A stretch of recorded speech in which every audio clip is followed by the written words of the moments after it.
Hello and welcome back to another video, and welcome to a video where, you know what, we're starting to think about getting back into school today. So we've got less than a week now before I'm back in school. My school goes back, well, the children come back a week on Monday, but I'm back on the Thursday. We've got two inset days, one at another school as part of our kind of academy group, and then the Friday we're in school to do some stuff as a school. And yeah, it's going to be really busy. It's going to get started really quickly, and I'm already now thinking about what I'm going to do to get started. And that's what we're going to think about today. What is it you need to work out to be ready for your first day? So we're going to do this from my point of view because I'm going to tell you what I'm going to do, but obviously you might need to adjust some of this stuff depending on how many days you get in school. So in my inset days, we've got one day at a different school, so I won't be in my classroom at all that day. The second day we have got a morning where I've got some classroom time to get some stuff sorted, and then the afternoon we're doing some work all together, so I won't have much time then. I might have a little bit of time after school, but by then it'll be Friday afternoon, and I don't want to spend a lot of time in school Friday afternoon. So yeah, I'm thinking I'm going to have a morning in class to get that sorted. Now that is all right for me because I did a lot of work before the end of the year to make sure everything was ready for the new class and everything was set up and sorted. I don't have a lot of tidying to do in my classroom. However, I do want to make sure I get a bit of time in there just to make sure I get things set up. Because the first thing you need to think about is that you're not going to remember what to do properly. That's just always the case. When you walk into your classroom for the first time after the 6-week holidays, you walk in and it's just like, wow, where is everything? What do I do? What do I need to get ready?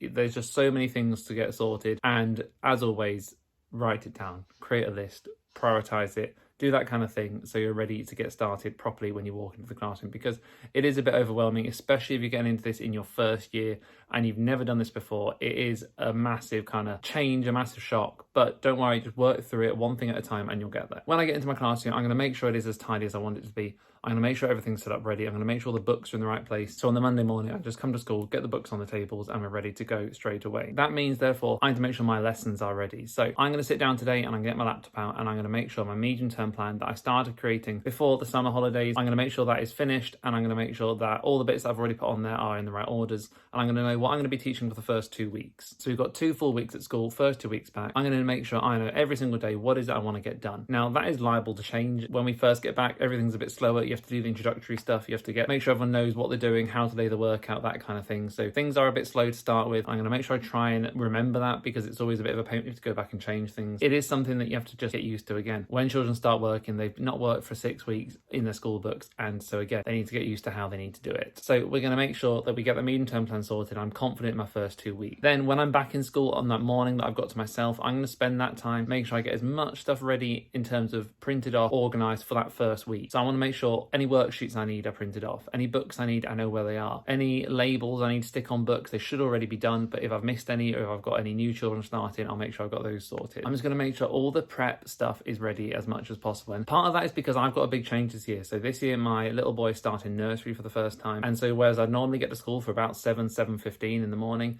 I now can't drop him off till 8 o'clock, so I'm not going to get to school till about 8:10, and the children get to school half an hour, so I'm going to have half an hour in the morning to get everything sorted. So that means I'm going to spend a lot more time after school prepping for the next day, whereas I used to do stuff after school that was different, and then I'd get the books out and that kind of thing in the morning. That's all going to kind of swap around and change, and so I'm going to have to get used to that new routine as well this year, and I'm looking forward to it. It's going to be a challenge, but it's going to be a bit different, and it'll be a bit of fun to work out how all things are going to fit in around those times. But again, that's something you guys need to work out too.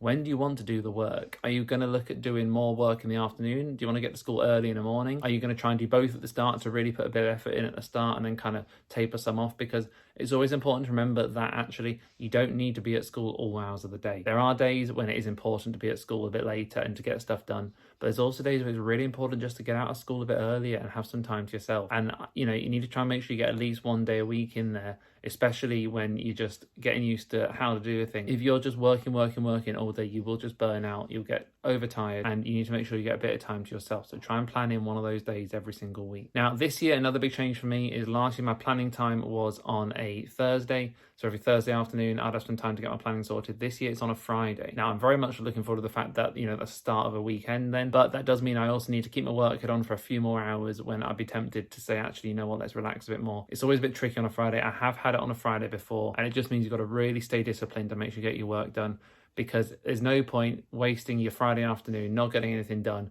but then having to do the work on the Saturday or the Sunday instead, and that ruins the rest of your weekend. So it's just about staying disciplined. And again, I'd love to hear what days do you guys have PPA? When do you prefer to have PPA? Drop them in the comments down below and let's see what everyone thinks. I'm quite happy to have it on a Friday, though I did enjoy my Thursdays last year. I've had it on a Monday before as well, which was interesting to start the week, but sometimes that meant I'd kind of leave a bit of work for Monday afternoon. So yeah, I'm generally happy later on in the week. We'll see how Friday works for me this year. So they're all the big changes, and they're all the big things that I'm kind of looking forward to getting sorted, ready for the new school year. I know I've got my cloakroom sorted. I know the pegs are all there and ready for the children. I made sure everything in the classroom will be ready. Once I go in and have that morning, I'll just do the last little bit, make sure the trays are there, make sure the children will know where they're going to be sat, make sure I'm happy with the seating plan, because we did the seating plan ready for the transition period. So we had 2 days with the new class at the end of last year, and it worked really well. It went really well. They worked really hard and I was really happy with them. But again, it's just about looking back and thinking, actually, was there anything I could change, anything I could do differently, improve? And then it's just making sure that things like my interventions are ready. So I know the children that are coming up, I now know who I'm going to be working with in the classroom, and I've got a few different people in the class at different times next year, which I'm really looking forward to working with, because I've not worked with any of them in class before.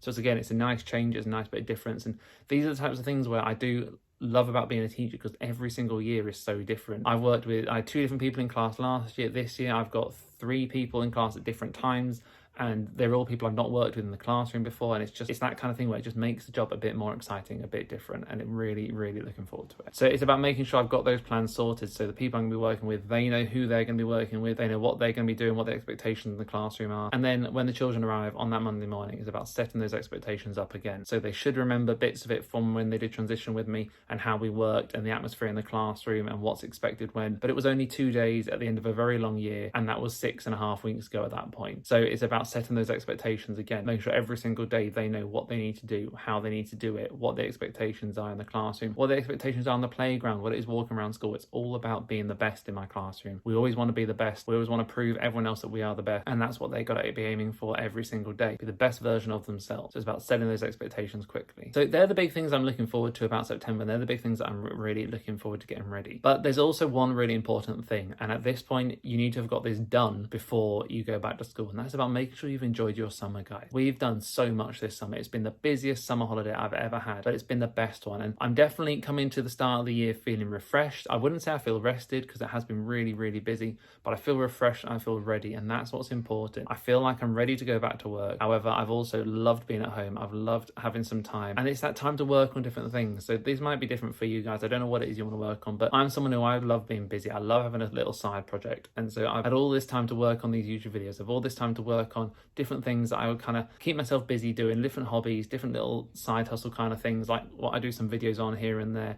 They're just things that keep me interested, and it's about having a world outside of teaching, because teaching is a great job. It's a fantastic career, but it can be something that takes over everything, and at the end of the day, it is a job. There is other things in life, and so it's about making sure during the holidays you go see your family, you go see your friends, you go visit the beach, you go to see, like this year we've gone to the beach, we've gone to see a concert, we've done all sorts of things, and it's been really, really, really fun. It's about realizing that actually that's what life's about. That's what life's for. We work hard, but you don't go through life to work. You work hard to make sure that you can enjoy the life that you have outside of work. And if you're very, very lucky, in my case especially, then you enjoy the work you've got too. And I love being a teacher. I feel like it's what I've always wanted to do, and it's what I've always done, and I'm very, very lucky in that sense. But it's about remembering that that is not what all life is all about. It's about the bits you get to enjoy outside of work as well, and that's been really, really good this summer. And it's about, if you're a new teacher, guys, that look, teaching doesn't have to take over everything. Your first couple of years are so busy, they're so hard to make sure that you're on top of everything, but you will get there, you'll get through. And then it's about making sure you've got that work-life balance, making sure that you can go out and do stuff, that you're not spending your whole summer working in the classroom, getting it ready for the next year, making sure that actually you're not spending all your money in your classroom. Sometimes there's such an expectation on teachers to spend so much of their own money on their classrooms, and actually that's something that needs to be got rid of, in my opinion. I think if you want to spend a bit of extra, and every teacher has done it when they see something like, oh, you know what, that'll be a really good idea to use in the classroom, then definitely. But sometimes you see some teachers who are asked to spend so much money by their schools, and it is rare, thankfully, but it's also an expectation sometimes that teachers are expected to spend some of their own money on their classrooms. And actually that's something that, if it's for your work, I don't believe you should really have to use your own money. It should come out of the school's budget or something like that. And so make sure, guys, that you're not bound to that expectation. You're not putting it out there that you realize you need to spend that money, because most of the time you don't. most of the time there's another way of doing it, or talk to your school and see if you can get that money back if you have spent something over summer, because it's important to say, especially nowadays, you've got all the cost of living going up, gas price, electric bills, or everything. It's about making sure that you're not putting yourself short just because of your work, of your job. There is another way to do things that doesn't mean necessarily having to spend that money. Hopefully this made some sense to you guys. Hopefully it's been useful for you. As always, a new video on a Tuesday, a Friday, and a Sunday. And I'm so looking forward to starting the school year. I'm so looking forward to talking to you guys about what goes on in the school year. As always, if you've got any questions, do stick them in the comments down below, and I'll see you very soon.